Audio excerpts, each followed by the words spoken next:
Hi welcome back to கவிஸ் GK. இன்னைக்கு நம்ம ஜூன் 23க்கான கரண்ட் அஃபேர்ஸ்லாம் என்னென்னன்றதை ஒன் பை ஒன்னாக பார்த்துடலாம். ஃபர்ஸ்ட் இம்பார்ட்டன்ட் நியூஸ் பாருங்க. இந்தியாவிடம் இருந்து பிரம்மோஸ் ஏவுகணை வாங்க ஐக்கிய அரபு எமிரேட்ஸ் முடிவு பண்ணியிருக்காங்க. இந்தியாவின் அதிவேக பிரம்மோஸ் சூப்பர்சோனிக் க்ரூஸ் ஏவுகணை மற்றும் ஆகாஷ்தீர் வான் பாதுகாப்பு அமைப்பு இந்த ரெண்டு முக்கிய இதையும் வாங்குறதுக்காக யுஏஇ இந்தியா கூட டிஸ்கஸ் பண்ணிட்டு இருக்கிறாங்க.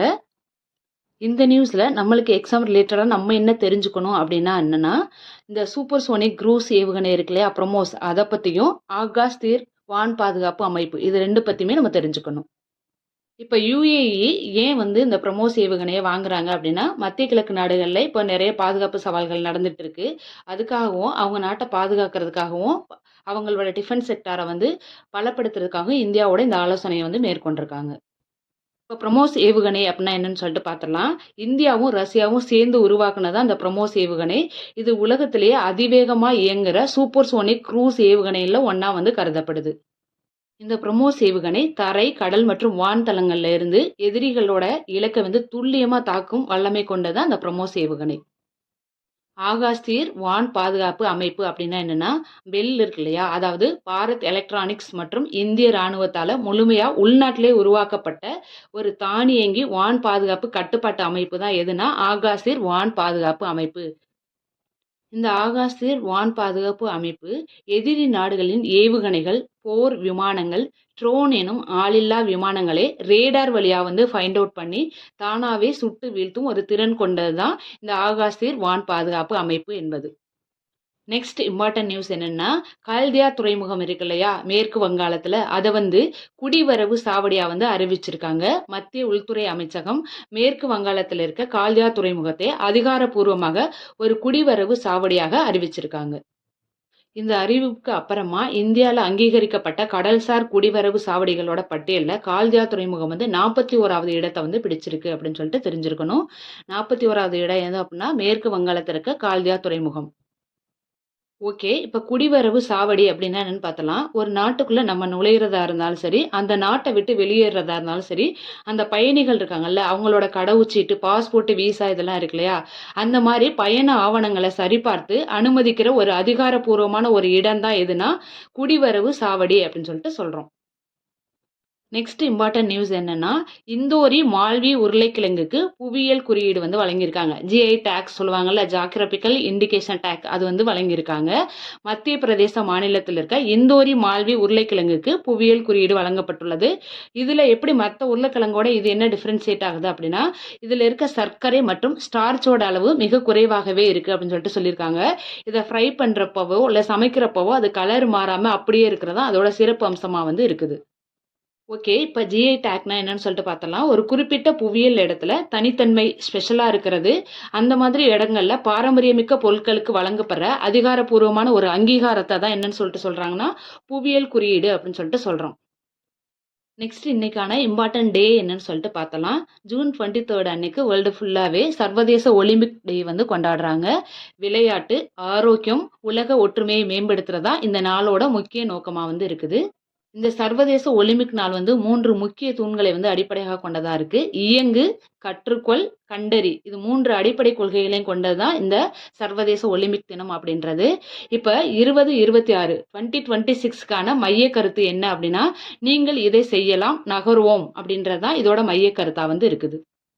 நெக்ஸ்ட் இம்பார்ட்டன்ட் டே என்ன நம்ம கொண்டாடிட்டு இருக்கோம் அப்படின்னா ஜூன் 23 அன்னைக்கு ஐநா பொது சேவைகள் தினம் கொண்டாடப்படுது. ஓகே தென் இன்னைக்கு இம்பார்ட்டன்ட் இன்ஃபர்மேஷன்லாம் என்னன்னு சொல்லிட்டு பார்த்தலாம். உலக அறுவை சிகிச்சையின் தந்தை என அழைக்கப்படுவது யாரு? மகரிஷி சுஸ்ருதர் அவர் தான் அழைக்கப்படுறாரு. இந்த சுஸ்ருதர் இருக்கார்ல, இவரோட சிலையை எங்க நிறுவியிருக்காங்க அப்படின்னா ஸ்காட்லாந்துல நிறுவியிருக்காங்க. எடின்பர்க் அப்படின்ற பிளேஸ்ல ஸ்காட்லாந்து நாட்டில் சுஸ்ருதர் அவர்களோட சிலையை நிறுவியிருக்காங்க. நெக்ஸ்ட் இம்பார்ட்டன்ட் நியூஸ் என்னன்னா, சிங்கப்பெண் சிறப்பு படையை பொதுமக்கள் ஈஸியாக தொடர்பு கொள்றதுக்காக கட்டணமில்லா தொலைபேசி எண்ணை தமிழக கவர்மெண்ட் அனௌன்ஸ் பண்ணியிருக்காங்க. அது நம்பர் என்னன்னு சொல்லிட்டு நமக்கு தெரிஞ்சிருக்கணும். 1091 அப்படின்றதான் அந்த கட்டணமில்லா தொலைபேசி எண்ணா இருக்குது. இது கண்டிப்பாக நீங்கள் தெரிஞ்சிருக்க வேண்டிய முக்கியமான விஷயம். இந்த உதவி எண்ணை மாநில அவசர கால உதவி எண்ணான 112ஓட ஒருங்கிணைக்கப்பட்டிருக்கு. நம்ம தெரிஞ்சுக்க வேண்டியது சிங்கப்பெண் சிறப்பு படை அப்படின்னா வந்து 1091 அப்படின்றது வந்து நமக்கு தெரிஞ்சிருக்கணும். அதே மாரி மாநில அவசர கால உதவி எண் எது அப்படின்னு சொல்லி கேட்டாங்க. 112 அப்படின்றது நமக்கு தெரிஞ்சிருக்கணும். நெக்ஸ்ட் இம்பார்ட்டன்ட் நியூஸ் என்னன்னா, அல்பேனியாவில் உள்ள அட்மோஸ் அப்படின்ற ஒரு குகையில உலகின் மிகப்பெரிய நிலத்தடி வெப்ப ஏரியை வந்து கண்டுபிடிச்சிருக்காங்க. இந்த ஏரிக்கு என்ன பேர் வச்சிருக்காங்க அப்படின்னா, லேக் நியூரோன் அப்படின்னு சொல்லிட்டு பேர் வச்சிருக்காங்க. இந்த ஏரியில நிறைய கனிம வளங்கள் வந்து நிறைஞ்சிருக்கு. அதே சமயத்துல இந்த ஏரி எந்த மாதிரி தன்மையா இருக்கு அப்படின்னா, வெதுவெதுப்பான நீரை கொண்ட ஒரு அரிய இயற்கை ஏரியா வந்து இருக்குது. ஓகே. நெக்ஸ்ட் நியூஸ் என்னன்னா, ஸ்போர்ட்ஸ் நியூஸ். ஐஎஸ்எஸ்எஃப் ஜூனியர் உலக துப்பாக்கி சுடுதல் சாம்பியன்ஷிப்ல இந்தியாவை சேர்ந்த பிரீத்தம் கேந்திரே அவங்க வந்து தங்கப் பதக்கம் வாங்கியிருக்காங்க.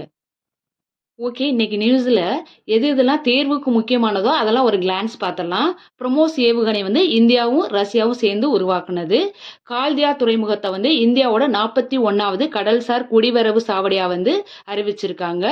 இந்தோரி மால்வி உருளைக்கிழங்குக்கு வந்து ஜிஐ டேக் வந்து கிடைச்சிருக்கு. நெக்ஸ்ட் தேர்வுக்கு முக்கியமான குறிப்புகள் பாருங்க. சர்வதேச ஒலிம்பிக் நாள் எப்பன்னா ஜூன் 23. இதோட மைய கருத்து என்னன்னா, நீங்கள் இதை செய்யலாம் நகர்வோம் அப்படின்றது. ஐக்கிய நாடுகள் பொது சேவை தினம் வந்து எப்ப கொண்டாடப்படுது அப்படின்னா ஜூன் 23. நெக்ஸ்ட் உலக அறுவை சிகிச்சையோட தந்தை யாரு? சுஷ்ருதர். சுஷ்ருதரோட சிலை வந்து ரீசெண்டா எங்க ஓபன் பண்ணாங்க அப்படின்னா எடின்பர்க், ஸ்காட்லாந்துல. சுஷ்ருதர் வந்து என்ன நூல் வந்து எழுதினாரு அப்படின்னா சுஷ்ருத சம்ஹிதை அப்படின்ற நூலை வந்து எழுதியிருக்காரு. இது என்ன நூல் அப்படின்னா மருத்துவ நூல். அறுவை சிகிச்சையை பத்திய டீட்டெயிலா வந்து இந்த நூல்ல வந்து அவர் விவரிச்சிருப்பாரு. இந்த சிங்கப்பெண் சிறப்பு படை உதவி எண் எது அப்படின்னா 1091. தமிழக அரசின் அவசர கால உதவி எண் எது அப்படின்னா 112. இந்த 2 எண்ணுமே ரொம்ப ரொம்ப முக்கியம். நெக்ஸ்ட் உலகின் மிகப்பெரிய நிலத்தடி வெப்ப ஏரி எதுனா லேக் நியூரோன். இது எங்க கண்டுபிடிச்சிருக்காங்க அப்படின்னா அட்மோஸ் குகை. இது எங்க இருக்குன்னா அல்பேனியா நாட்டுல வந்து இருக்குது. That's all friends. இன்னைக்கு நியூஸ் எல்லாமே நம்ம கவர் பண்ணிட்டோம். இது மாதிரி மேலும் தகவல் தெரிஞ்சுக்கிறதுக்கு நம்ம சேனல் லைக் பண்ணுங்க, ஷேர் பண்ணுங்க, சப்ஸ்கிரைப் பண்ணுங்க. தேங்க்ஸ் ஃபார் வாட்சிங். Thank you so much. For more update stay connected. Thank you.